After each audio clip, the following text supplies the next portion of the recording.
बंद थाना चंडीपुर अंचल जिते बेआईन हुकिंग को बंद करने को आसी से विद्युत विभाग जो कर्मचारी को जो माड़ होता है से वीडियो भाइराल होता है ये देखिपे बर्तमान ये हूँ से चंडीपुर गाँ जोटि कि पुलिस फोर्स मुतयन रही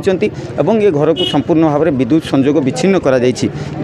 जो पुलिस फोर्स सहित आप देखिपे जो विभाग अधिकारी मैंने अच्छा जो मोटर रही से मोटर जो रही जो मीटर को सीजर कर सीजर करने पर लटका लग जाइए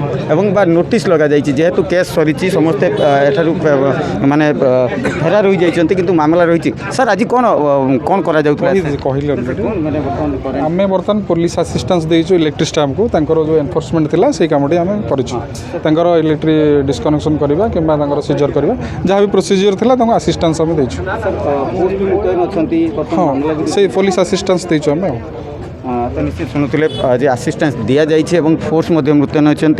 आप देखिपे ये नोटिस लग जाइए जो जगार मीटर लगी मीटर को सीजर कर छड़ा नोटिस टाटा पावर तरफ लग जाइए जो संपूर्ण भाव में से परिवार को आ कौन प्रकार जेहेतु मीटर सीज कर जहाँ कहुच्छी तो आउ कौन प्रकार से परवर्ती समय ये विद्युत व्यवहार करें ना किंतु ये आप देखिपे ये अंचल बर्तमान पूरा चापा जो कही जेहेतु भिडियोटी भाइराल होता समस्ते माने अपेक्षा करते कौन कार्यानुष्ठान शेष में जो टाटा पावर तरफ पुलिस रिक्वेशन निपर ये घर समस्त प्रकार जो तार रही मीटर रही से गुड़ सीजर कर टाटा पावर तरफ कहुई एमती जदि आउ कौन क्षेत्र में घटे सामान भाव में कार्यानुष्ठान भद्रक जिला बंधु अजय पंडा न्यूज़ 7।